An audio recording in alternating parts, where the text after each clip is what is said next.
Hey everyone, welcome back to Success Blueprint. Today we're diving into the world of a guy who turned a late fee into a billion-dollar business. You guessed it, folks, we're talking about Reed Hastings, the co-founder and co-CEO of Netflix. Now, before you grab your popcorn and settle in for a snooze fest about business plans and algorithms, let me tell you, this is no ordinary tale. Reed's journey is packed with hilarious blunders, unexpected pivots, and enough hustle to put a street vendor to shame. So, buckle up, aspiring entrepreneurs and billionaire wannabes, because we're about to learn how Reed Hastings went from owing a video store a small fortune to building a streaming empire that's conquered the living room, and maybe even the bathroom, worldwide. Reed wasn't born with a silver spoon in his mouth. Growing up in a military family meant moving around a lot, which can be tough on a kid.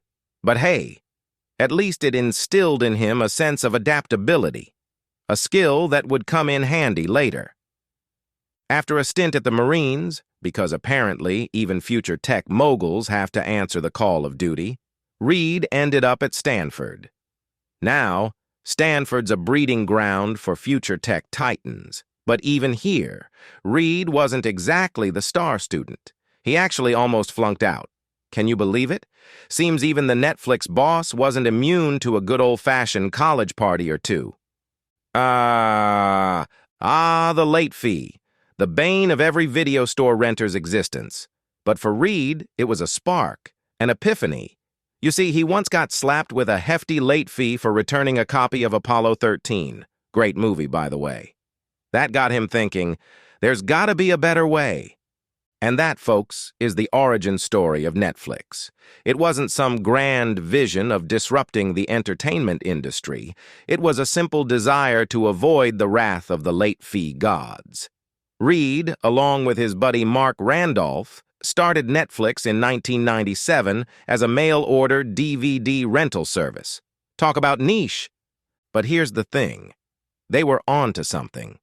People loved the convenience of having movies delivered straight to their doorsteps. No more late fees, no more browsing endless aisles. Netflix was a breath of fresh air. And thus, things were going well for Netflix. But Reed wasn't one to rest on his laurels. The rise of the internet had him rethinking his entire business model. DVDs by mail, that seemed so 20th century. So, in 1999, Netflix made a bold move. They pivoted to online DVD rentals. This was a gamble, folks. Back then, internet speeds were slower than a sloth on a sugar crash, and online streaming was still a futuristic fantasy. But Reed saw the potential. He believed that the future of entertainment was digital, and he was determined to be at the forefront. Thankfully, his gamble paid off.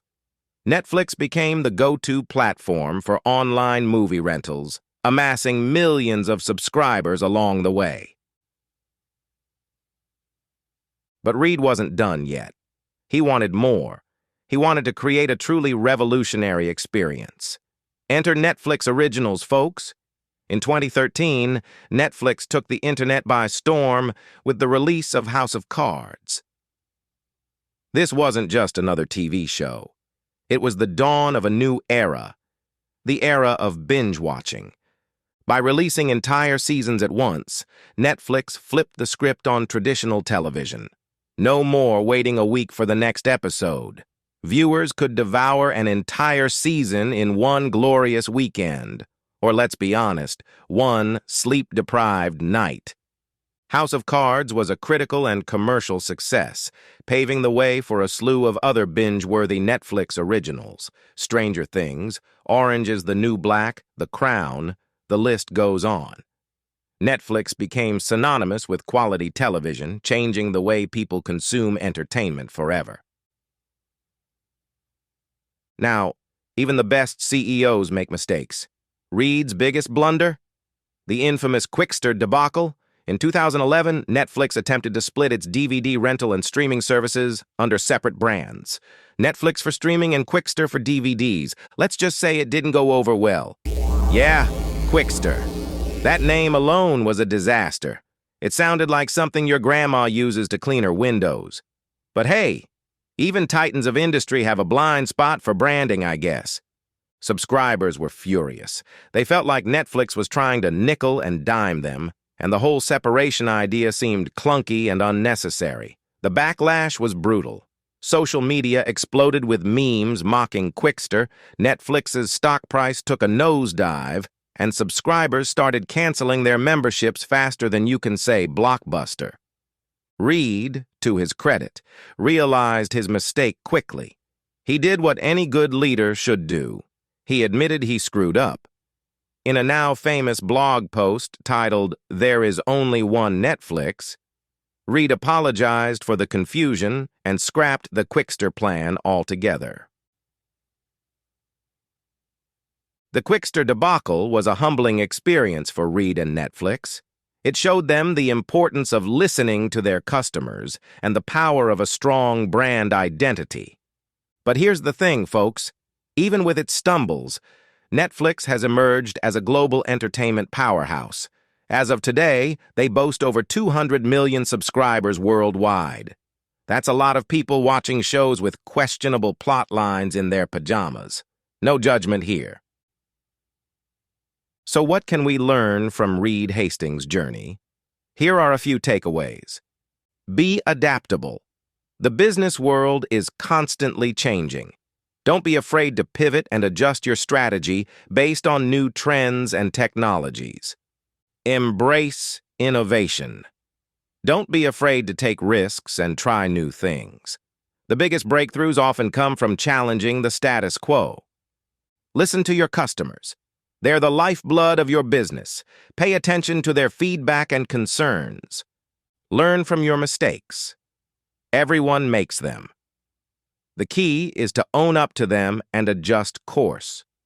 And now, the question you've all been waiting for.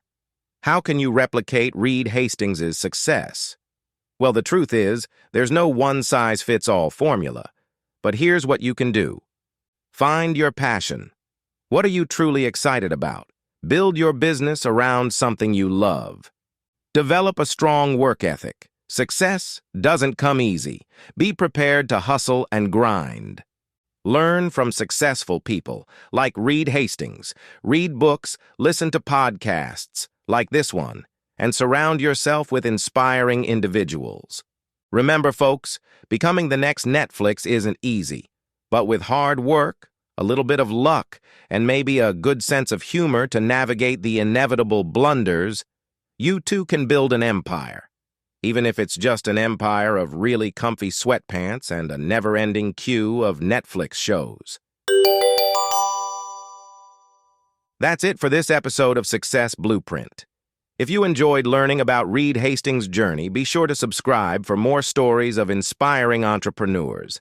And hey, if you have any ideas for future episodes, leave a comment below. We'd love to hear from you.